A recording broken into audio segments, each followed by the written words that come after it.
From the headquarters of Telesur English in Quito, Ecuador, I am Estefania Bravo, and this is From the South.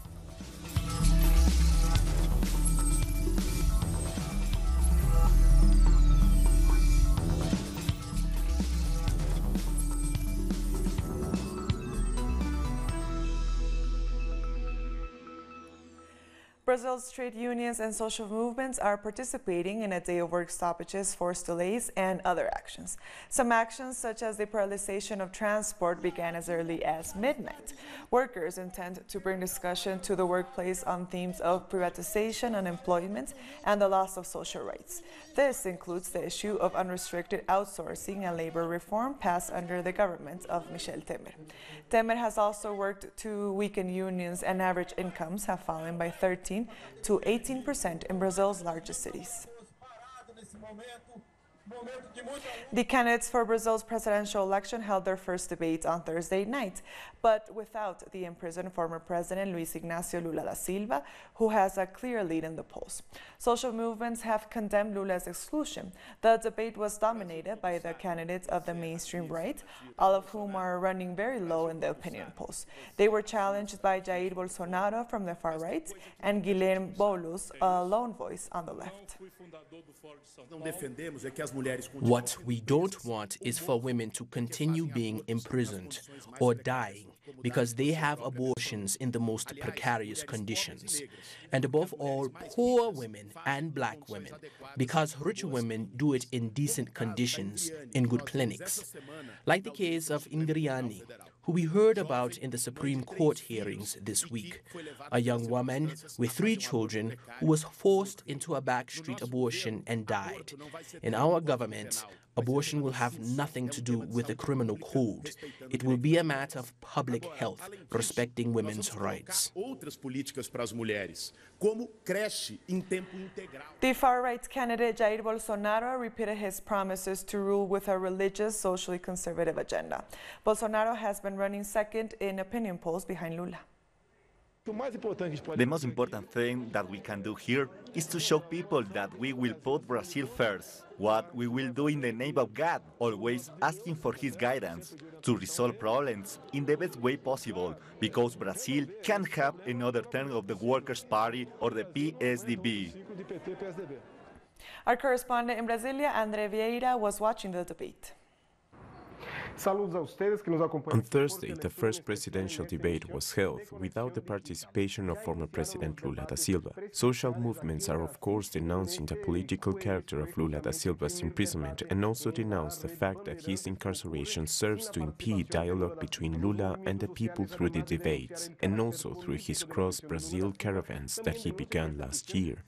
Despite this, social movements are standing around with their arms crossed. This Friday, a Free Lula National March departs from 3 different cities and will march for 4 days until they arrive at their destination on August 14th and the 15th. They will register the candidacy of Lula da Silva, and they will be denouncing all of the effects of his imprisonment and all of the effects of what's considered a sort of coup before the man can even take office. Their journey begins this Friday, alongside worker mobilizations throughout all of the country for the day of Enough is Enough.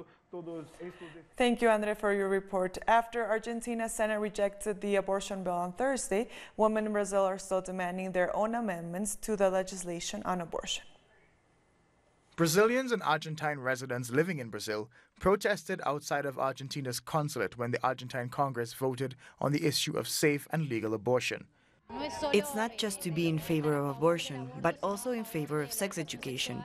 The law encompasses much more than just being in favor or against abortion. I think they have to be aware that there is a real situation in which many women die every day from illegal and secretive abortions. Other Brazilian women opted to travel to Buenos Aires to experience an historic day for the struggles of Latin American women. I'm going as a representative of the Party for Socialism and Liberties Women's Commission to bring back a bit of the experience of the organisation and of the fight there, because we need inspiration for this process and if we want to be victorious in our own struggle in Brazil. Over the last week, Brazil's Supreme Court debated the very topic. Abortion is a complicated issue in Brazil, mainly because of the conservative right and religious sectors. But we never stop discussing the question of abortion in Brazil. the struggle and work on this issue is constant. We're living under very difficult forces, and we know that we'll be able to change things only if women take to the streets. The subject of abortion was once again given an audience this week and brought to the public once again. In 2015, before being jailed for corruption, then President of the Chamber of Deputies, Eduardo Cunha, pushed for the penalization of abortion in cases of rape, risk of death for the mother or fetus, which is currently permitted in Brazil. The massive response of Brazilians in the streets was able to stop the backwards and regressive step. We also know that senators are opportunists. They change their vote intentions. I think that just going out is a big step. If not this year, it will be next year when we are able to change the composition of the Senate chamber, and we're well on our way. The Brazilian Supreme Court Minister Rosa Weber must prepare a report for the discussion on criminalization of abortion to be addressed in the Brazilian courts. She will then have to define a date for the 11 ministers to decide whether or not abortion can be carried out before the 11th week of pregnancy. And on Thursday, the government of Venezuela formally requested the extradition of a group of people implicated in the assassination plot against President Nicolás Maduro on August 4th. The request was made during a meeting between Venezuelan Foreign Minister Jorge Arreaza, Attorney General Tarek William Saab, and a counselor from the Colombian Embassy in Venezuela. In the meeting, the Venezuelan side asked for the extradition of opposition lawmaker Julio Borges and 4 others with the direct involvement in the attack. Attorney General Tarek William Saab has also held a meeting on Wednesday with the U.S. Chargé d'Affaires James Story, asking for cooperation on the investigation. Today, we have met with a counselor from the Colombian Embassy, Augusto Blanco, authorized by the government to attend this meeting and also to receive detailed information. In the case of Colombia, as you all know, training took place by this group of terrorists who made an attempt on the life of President Nicolás Maduro and practically all of the high-ranking Venezuelan military and political officials of Venezuela. We'll be back very soon. Stay with us.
Welcome back. Costa Rica's Constitutional Court has ruled that the country's same-sex marriage ban is unconstitutional. It's therefore given the legislature 18 months to implement a new law to legalize it. Earlier this year, the Inter-American Court of Human Rights ruled that same-sex couples should have equal legal rights, which prompted the court's decision. However, some activists are not happy with the 18-month time span. 18 months is too long. What happens if my partner dies tomorrow? What happens if my partner has children? They're not registered with my surname. I wouldn't be recognized as the other mother. That's the point. Mexico's president-to-be Andrés Manuel López Obrador has made further promises to streamline his government. He says he'll do away with the traditional presidential guard. A day after he was officially declared the winner of the July election, López Obrador met the outgoing president Enrique Peña Nieto to discuss the transition. He said his new security detail would be made up of unarmed lawyers, doctors, and engineers. I'm going to have a team of 20 professionals, not necessarily professionals in security, but professionals, because all of them are going to have serious academic backgrounds, and there will be men and women, 10 men, 10 women. Our correspondent in Mexico City, Pablo Perez, has more. On Thursday around 6 p.m., Andrés Manuel López Obrador met current President Enrique Peña Nieto. Let's remember that during this week, Andrés Manuel López Obrador was just officially declared as winner of the presidential elections of July 1st, and therefore president-elect by the Electoral Tribunal. These past elections had one of the highest participation rates in Mexico's history. Now the democratic transition from priest member Peña Nieto to the coming President Andrés Manuel López Obrador begins now with this meeting that will take place without media presence. López Obrador also met with José Antonio Meade, former candidate of PRI, to keep reconciliation alive in a transition process which, according to experts, is one of the most peaceful ones in the country's history. Thank you, Pablo, for your information. More stories now. Bolivia's cabinet is to hold its first meeting in the new government building in La Paz. On Thursday, President Evo Morales presided over indigenous ceremonies to close the old government headquarters, the Palacio Quemado, and to open the new ones, baptized the Great House of the People. The old palace will be converted into a museum. Morales said the move was a symbol of Bolivia's renewed independence. Today, August 9th, we leave behind the palace of a colonial state to come here to the Great House of the People of the plurinational state of Bolivia. It is another historic milestone thanks to the struggle of the Bolivian people and thanks to the people's unity. The presidential sash and medal worn by Bolivian President Evo Morales have been found after they were stolen. The police lieutenant responsible for guarding them had put the items in a backpack in his vehicle to take to the central city of Cochabamba, where Morales was due to wear them for activities at Independence Day celebrations. According to local media, he was arrested for a breach of duty. The theft, which was verified by the Defense Department, was caught on security video camera. Nicaragua's Foreign Minister Denis Moncada has said that he will not accept the presence of a so-called working group created by the Organization of American States in the country. Moncada condemned the creation of the working group, saying it violates Nicaragua's sovereignty, while speaking at the OES Permanent Council meeting on Thursday. The creation of a working group was approved in a resolution on August 2nd. Moncada says that the U.S.-led countries intend to create a supranational, illegitimate, and arbitrary authority to politically attack the Nicaraguan government. Students and youth activists took to the streets in Chile on Thursday night to protest against new regulation on young people's labor rights. The police fired water cannons and tear gas at several hundred protesters in the capital, Santiago. The activist says the new youth statute and annex to the labor code allows young people to be overexploited. It means they can work up to 12 hours a day with limited rights to rest days and holidays. The government has revoked our permit, but that has never meant that we will not exercise our right to march. We are going to, regardless, with or without the damn police, we will march. Over 400 children and teenagers in Guatemala lost their lives to violence, and that's during the first half of 2018 alone. The alarming statistics were revealed in a report by human rights organizations Grupo de Apoyo Mutuo, which says youth are among those most at risk for violence in Guatemala. The violent deaths of minors are occurring more frequently in Guatemala, according to a report from GAM Organization, a mutual support group made up of relatives of people who have either disappeared or been illegally detained. Activists have called for the authorities to not turn a blind eye to the harsh realities. We have to understand that behind every death there is a family that suffers because their children were killed in a violent manner. Around 417 children have died between January and June of this year. Most of these deaths were carried out using firearms. Many of the victims were children between the ages of 10 to 12, according to the report. The situation is even more grave when the numbers are analyzed in relation to gender. Girls and women are always the main targets of violence. One of the worst cases of violence was when 43 girls died in the facilities of Hogar Virgen de la Asunción. Activists and children's rights advocates have called for an end to the bloodshed and have asked the state to step in. We require investment, especially to prevent crimes and violence. This also touches on education, health, sports, and art, in order to create opportunities for these children. We are recommending that the state strengthen its institutions that protect children and teenagers. Public institutions dealing with youth have also been neglected, according to the report published by GAM Organization. The report also explained that the situation correlates with the increase in violent deaths among children and teenagers throughout Guatemala. Barbados Attorney General Dale Marshall says at the moment there are no plans to bring charges against Danville Innes, a former government minister who is facing fraud charges in the U.S. Innes was a minister in the previous cabinet. The charges against Innes were brought by a foreign entity, but the AG says if evidence is found locally, then local charges will follow as well. AG Marshall says since he has taken up office, every day his department has been uncovering daily examples of what he called incomprehensible decisions by the previous government and state agencies.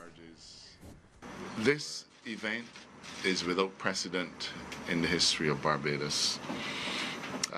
We have never had a person who was involved in public life to this extent being brought before our courts, and so far as we are aware, we've never had an individual in public life brought before any other jurisdiction's courts. And let me say at the outset that this is nothing that we should take any pleasure in. We went through a campaign speaking almost nightly about corruption.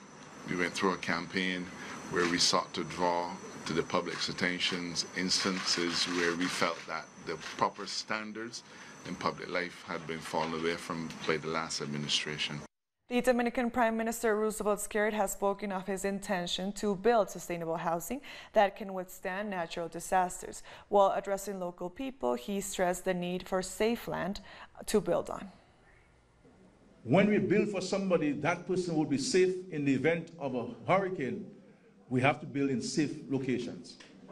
And we have to build structures where you can remain in that home and see the hurricane through. And so the homes we are building now are homes that people can stay in the event of a hurricane. And those homes will be with concrete roofs. Obviously, you will see the roofs are colored. It's just we put the zinc, the galvanized on it, more for decorative purposes. But the roofs are concrete roofs, and the windows we chose are solid windows that can hold up to strong winds, so you can really stay in your homes and see those hurricanes through. We'll take a short break now, but join us again after this look at what our multimedia colleagues are reporting.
Welcome back. A federal judge in the United States has ordered a mother and her daughter to be flown back after learning they had been deported mid-appeal. The pair were trying to claim asylum on the grounds of fleeing extreme sexual and gang violence.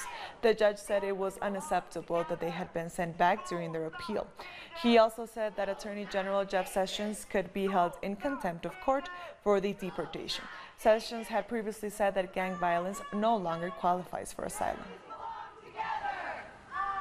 In London, janitorial staff in the Ministry of Justice and the Council of Kensington and Chelsea completed 3 days of strike action to demand a wage increase and other benefits. Pablo Navarrete reports from London. Cleaners at the Ministry of Justice and Kensington and Chelsea Council in London walked out for 3 days this week in what is being heralded as the first coordinated strike by the capital's vast number of low-paid, largely migrant cleaners. Organised by the trade union United Voices of the World, the aim of the strike is to pressure these public institutions to take responsibility for the low wages paid to outsourced cleaning staff. So we are here today because we are out on strike for the London living wage, which the cleaners in the Ministry of Justice have not been getting. They're on $7.83 per hour, which is a poverty wage that does not allow them to cost their living here in this expensive city. And we also have another group of workers who work at the Kensington and Chelsea Town Hall who are striking at the same time for the same things. The strikers are asking for the £10.20 an hour London living wage, which is based on the cost of living in the capital. They are also protesting the issue of sick pay, which they do not receive for the first 3 days of absence, and which thereafter is statutory sick pay of £18 a day.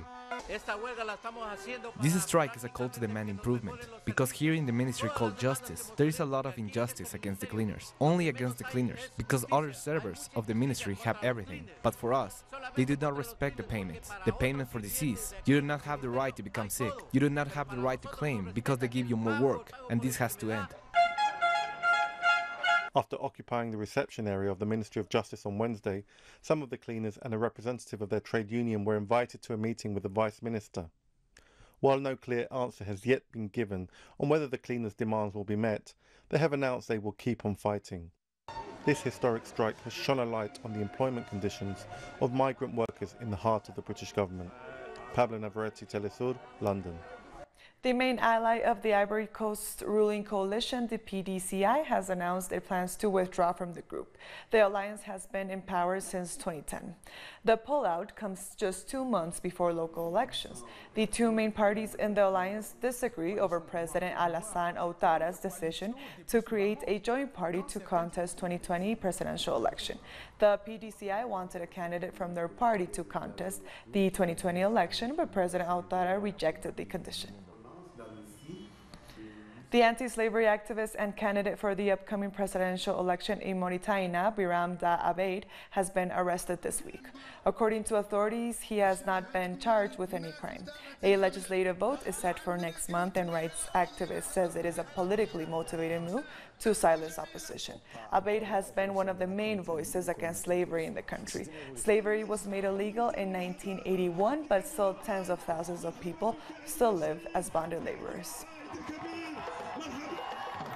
And now it's time to bring you some stories from around the world. The cultural centre of Saeed al-Mashal in Gaza was levelled to the ground by Israeli rockets on Thursday. According to Palestinian medical sources, 7 people were wounded in the bombardment.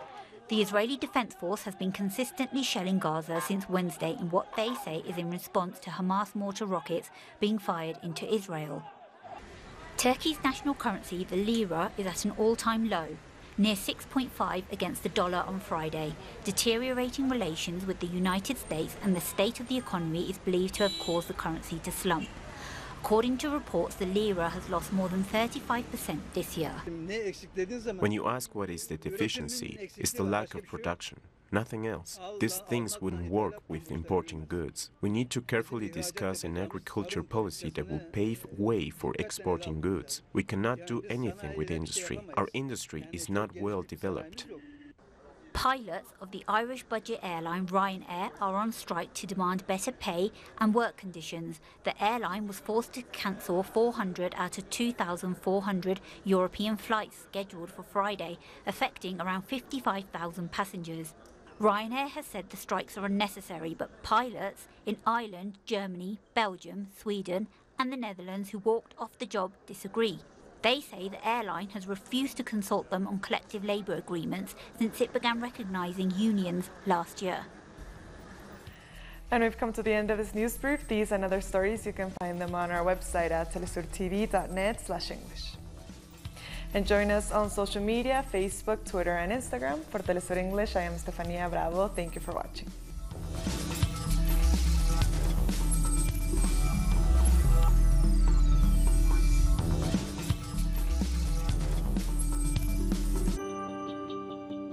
Enjoy our programming from Monday to Friday, where you'll find the best